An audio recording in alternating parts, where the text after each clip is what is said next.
Muchachos, muy buenas tardes. Mi nombre es Lorena Rodríguez y yo voy a continuar con la parte 3 y última parte del seminario correspondiente al desarrollo embrionario del aparato digestivo y a sus malformaciones congénitas asociadas. Vamos a comenzar entonces hablando de las malformaciones congénitas del intestino medio. Debemos recordar que el intestino medio va a formar el asa intestinal primaria y todos sus derivados. Generalmente, las malformaciones congénitas de este segmento están asociadas a una mala adhesión de los mesenterios a la pared corporal posterior, a malformaciones de la pared corporal anterior, a malformaciones del conducto vitelino o a malformaciones de las asas intestinales. Vamos entonces a comenzar con las malformaciones congénitas del intestino medio en relación a una mala adhesión de los mesenterios. Debemos saber que cuando hacemos referencia a una mala adhesión de los mesenterios, generalmente estamos hablando del mesenterio del colon ascendente. En el caso de esta primera malformación congénita, estamos hablando de vólvulo del ciego y del colon. Esto se da ya que el mesenterio no se adhiere a la pared corporal posterior, el colon ascendente queda moviéndose libremente dentro de la cavidad abdominal y por lo tanto este se puede torcer sobre sí mismo, generando así entonces que se comprometa la irrigación sanguínea, en este caso del ciego, ¿okay? Y esto requiera de intervención quirúrgica para ser acomodado. Otra malformación con referencia al mesenterio del colon ascendente es que este no se adhiere completamente a la pared corporal posterior y forma una especie de sacos o bolsas retrocólicas, como podemos ver aquí en la imagen. Estos sacos o bolsas retrocólicas lo que van a hacer es que van a permitir que se formen las hernias retrocólicas, que va a ser la protrusión del contenido intestinal de las asas yeyunoileales a través de estos sacos o bolsas. Otra malformación congénita del intestino medio van a ser las relacionadas con las malformaciones de la pared corporal. En este caso vamos a conseguir onfalocele y gastrosquisis. El onfalocele va a ser la permanencia de la hernia fisiológica umbilical, ¿ok? En donde vamos a ver que las asas intestinales van a estar cubiertas por amnios. Esto es netamente quirúrgico. Y aún así la tasa de supervivencia es bastante baja. La tasa de mortalidad del onfalocele es de 25% y generalmente se ve asociada a otras malformaciones congénitas como anomalías cromosómicas, anomalías a nivel cardiovascular o del tubo neural. Luego tenemos la gastrosquisis. Gastrosquisis es la protrusión de contenido visceral de la cavidad abdominal a través de la pared corporal anterior. Fíjense que en este caso el contenido visceral no está cubierto por amnios, está en contacto directo con el medio externo, pero aún así la tasa de supervivencia es bastante alta y no se ve asociado a otras malformaciones congénitas. En cuanto a malformaciones del conducto vitelino, ¿ok?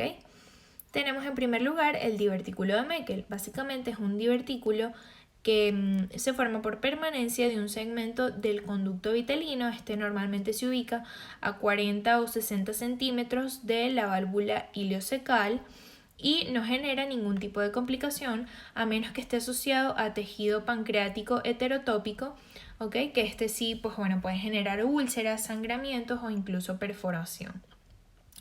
En cuanto a el enterocistoma o quiste vitelino, es porque permanece la porción media del conducto vitelino y se forman una especie de cordones fibrosos que pueden enredarse con las asas intestinales y generar un vólvulo.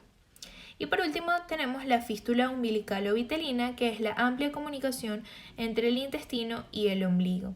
Se puede observar entonces que el material fecal desemboque a través del ombligo y por lo tanto se conoce también como ombligo húmedo. En esta imagen esquemática podemos observar entonces el divertículo de Meckel como una permanencia de una porción del conducto vitelino.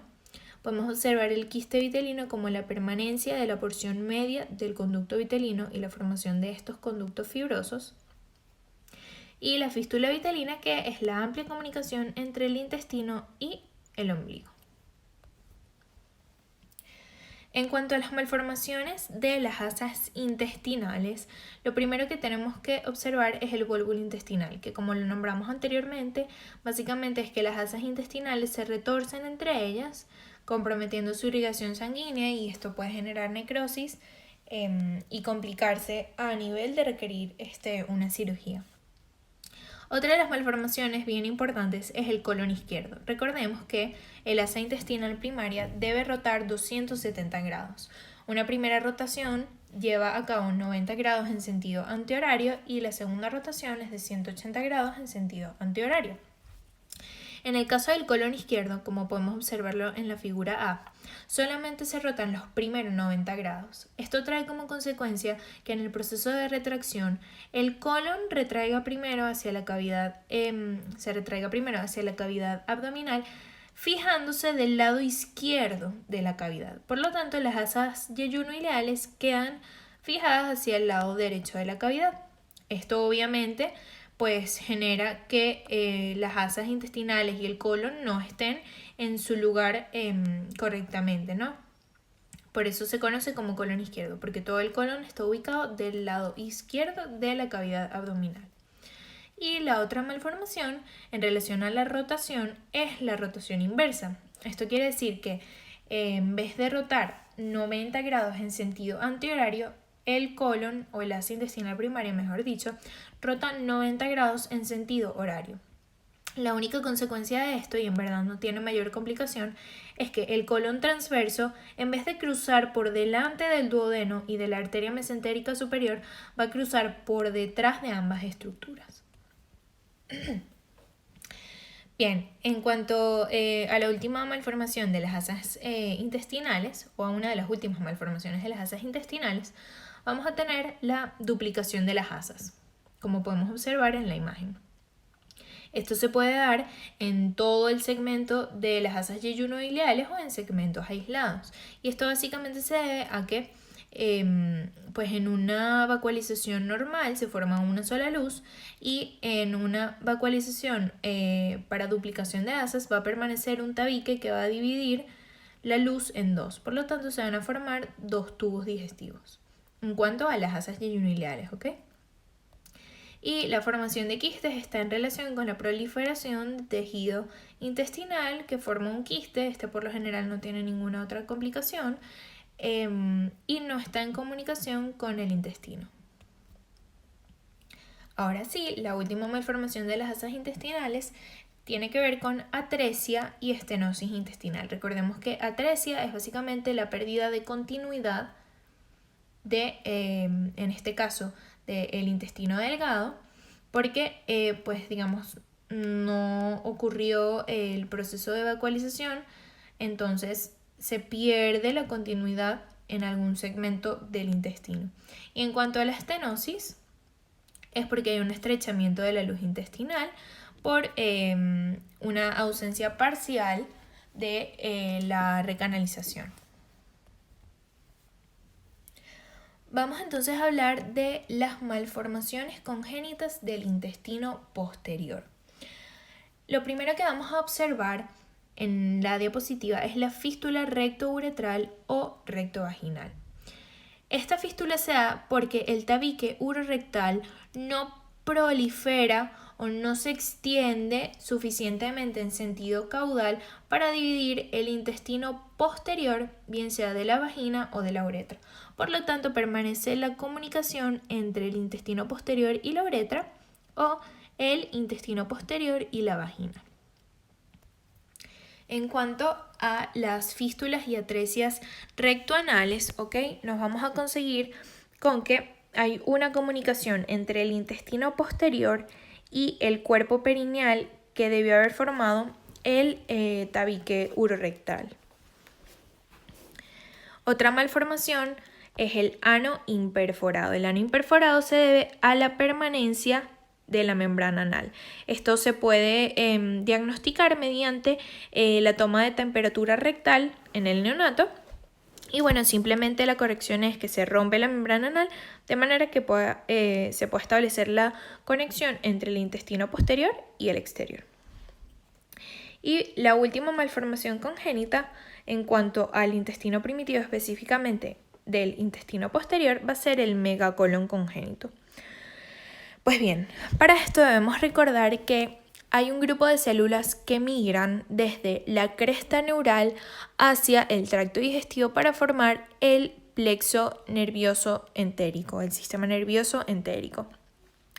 En este caso, podemos observar una distensión del colon sigmoides y del recto, que es donde mayormente ocurre, una distensión del colon, ya que digamos que este segmento está ausente de esas células, por lo tanto no se observan movimientos peristálticos. Vamos entonces a proseguir con nuestro caso clínico. En cuanto a la enfermedad actual, nos vamos a conseguir con una paciente femenina de un día de vida extrauterina que al ser revisada al nacimiento se observa resistencia al paso de la sonda orogástrica. Esto es lo primero que nos llama la atención, que se observa resistencia al paso de la sonda orogástrica. Recordemos que la sonda orogástrica va a ser un instrumento de forma tubular, que generalmente es de plástico, y que se introduce desde la boca del neonato hasta el estómago. Entonces, si tenemos resistencia al paso de la sonda orogástrica, quiere decir que probablemente nos encontremos con una atresia en algún punto del tracto digestivo por donde pasa la sonda orogástrica. Entonces, vamos a revisar los antecedentes.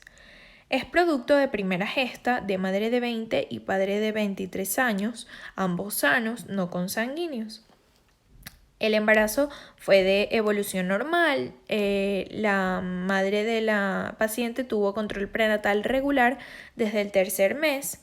Esto quiere decir que cumplió con el requisito de la Organización Mundial de la Salud de un mínimo de 8 consultas prenatales.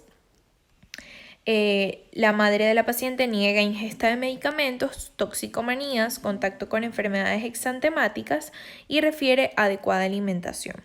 Enfermedades exantemáticas es un grupo de enfermedades infecciosas que se caracterizan por tener como síntomas principales la fiebre y las erupciones cutáneas. En la consulta del sexto mes se le realizó un ultrasonido en donde detectaron aumento del volumen del líquido amniótico, lo que conocemos como polihidramnios. Recordemos que para este momento del desarrollo embrionario ocurre un suceso muy importante, que es que la membrana bucofaríngea desaparece o degenera, lo que ocasiona que el neonato pueda deglutir el contenido del líquido amniótico. Entonces, si para este momento del desarrollo observamos polihidramnios, generalmente va a estar entonces asociado con atresia de algún punto del tracto digestivo que no permite que el líquido amniótico pueda ser deglutido por el feto. Entonces, esto nos explica por qué se observa resistencia al paso de la sonda orogástrica. El embarazo fue resuelto por un parto eutóxico, quiere decir un parto natural, atendido por el médico a las 39 semanas de gestación, es decir, fue un parto a término. El peso al nacer de la bebé fue de 3.250 gramos, por lo tanto se encuentra dentro del rango normal de peso del recién nacido, al igual que la talla, que fue de 50 centímetros, manteniéndose dentro de los rangos normales de peso y talla. En cuanto a la valoración Apgar, tuvimos un resultado de 8 de 9, lo que nos indica que la paciente se encuentra saludable al momento del nacimiento. La paciente mostró llanto y respiración espontáneos y niega cianosis, hipoxia e ictericia. Vamos a proceder entonces con el examen físico. Al realizar el examen posterior al nacimiento, el médico notó resistencia al paso de la sonda orogástrica, por lo que realizan estudio radiográfico para comprobar permeabilidad esofágica, corroborándose atresia en el tercio superior. Entonces aquí ya podemos ir teniendo una mayor idea de lo que va a ser nuestro diagnóstico. Tenemos una atresia del tercio distal del esófago y no se observa presencia de aire en el estómago, lo que hace poco probable una fístula tráqueo-esofágica. Recordemos que la fístula tráqueo-esofágica va a ser una comunicación que va a permanecer entre el esófago y la tráquea. Entonces, si hay presencia de fístula tráqueo-esofágica, probablemente se vaya a notar la presencia de aire en el estómago. Entonces, al realizar el examen físico, se confirma que no hay fístula traqueoesofágica. Por lo tanto, nuestro diagnóstico hasta ahora sería atresia en el tercio superior del esófago sin fístula traqueoesofágica. Se hace entonces interconsulta con el servicio de cirugía, donde la programan para corrección quirúrgica. Más adelante vamos a ver cuál es el procedimiento que le van a realizar a la neonata. Además, se le solicitan valoración por los servicios de cardiología y genética, así como estudios paraclínicos. También veremos más adelante que la atresia esofágica y la fístula traqueoesofágicas están relacionadas con una asociación denominada asociación Bacter, que tiene relación con cardiología, por eso se le pide la valoración a este servicio, y también con otras anomalías renales de los miembros, etc. Por eso se le mandan a hacer a la neonata estudios paraclínicos. Prosiguiendo con el examen físico, la paciente es normocéfala, la fontanela anterior se encuentra normal, facies sin alteraciones, paladar íntegro, pabellones auriculares bien implantados y conformados, el cuello cilíndrico sin alteraciones ni limitaciones al movimiento, el tórax es simétrico con ruidos cardíacos normales, el abdomen está blando sin hernias ni visceromegalias y el cordón umbilical se encuentra en vías de momificación. Los genitales femeninos son normales, el dorso se encuentra sin alteraciones y las extremidades torácicas y pélvicas se encuentran normales. Entonces, hasta el momento tenemos un bebé que físicamente, exteriormente se encuentra completamente normal, completamente sano al momento del nacimiento, pero ya pudimos diagnosticar que presenta atresia esofágica del tercio distal del esófago,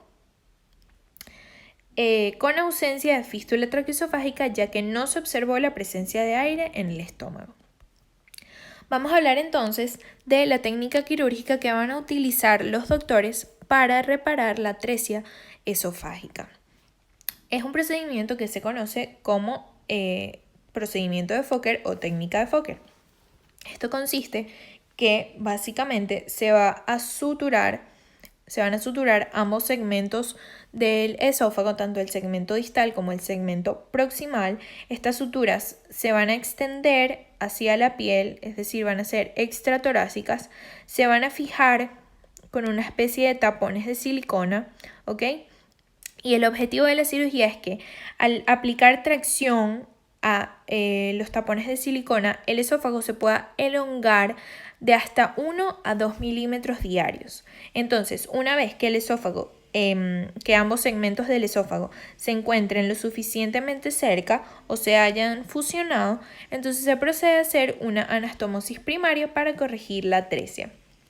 Como consecuencia de esta anastomosis, el neonato puede presentar estenosis esofágica o incluso reflujo gastroesofágico. En cuanto a los estudios complementarios, el ultrasonido renal resultó normal, la radiografía de columna cérvico-dorsal y dorso-lumbar confirmaron disrafismo de L4 a S1 y del resto normal. El disrafismo va a ser que el tubo neural, son una serie de anomalías en las que el tubo neural no se desarrolla de manera adecuada. Aún así, no requiere intervención quirúrgica, ya que el grado de complicación no es tan alto. En cuanto al ecocardiograma, presentó una comunicación interauricular de 5 milímetros de tipo foramen oval. Recordemos que esta es una malformación de los tabiques del corazón, en este caso es del tabique interauricular, que pues muestra una permanencia del foramen oval. En cuanto a las interconsultas, cardiología confirmó la comunicación de tipo foramen oval, pero no la considera candidata a corrección quirúrgica. Aún así, recomendó seguimiento. En cuanto a servicio de genética, no se encontraron dismorfias de importancia, salvo familiares. Se confirma alteraciones vertebrales debido al disrafismo y cardíacas debido a la comunicación tipo foramen oval, por lo que se integra el diagnóstico de asociación Bacter. Más adelante les hablaré de él. Se inicia entonces asesoramiento genético como evento esporádico sin riesgo de recurrencia mayor al de la población normal. ¿Qué es la asociación Bacter? Básicamente es una serie de anomalías congénitas que se ven relacionadas o asociadas y que aparecen con mayor frecuencia aleatoriamente de la que se espera. Según sus siglas, VACTERL hace referencia a anomalías vertebrales, atresia anal, anomalías cardiovasculares, fístulas traqueoesofágicas, anomalías renales y defectos en cuanto a los miembros. Es por esto entonces que se le hizo el estudio paraclínico a nivel renal, también se le hizo el ecocardiograma, se le hizo la evaluación física para, digamos que, diagnosticar alguna de estas anomalías relacionadas con la asociación VACTERL. Si bien la paciente no presenta fístula traqueoesofágica, presenta atresia esofágica, que generalmente se ven ambas relacionadas. Entonces, por eso es que colocamos el check. Tenemos entonces una anomalía vertebral, que es el disrafismo de L4-AS1. Atresia anal no la presenta. Tenemos una anomalía cardiovascular de tipo comunicación interauricular tipo foramen oval. Tenemos nuestra atresia esofágica. No tenemos ninguna anomalía renal y no tenemos ningún defecto en miembros. Para diagnosticar y para confirmar que la paciente tiene asociación VACTERL, tiene que tener mínimo 3 de todas las anomalías que hace referencia las siglas de VACTERL. En este caso, como tenemos 3, podemos decir que nuestro diagnóstico va a ser asociación VACTERL. Para finalizar entonces, tenemos nuestra bibliografía. Y esto fue todo en cuanto al seminario del desarrollo embrionario del aparato digestivo y sus malformaciones asociadas. Muchísimas gracias y esperamos que les haya gustado.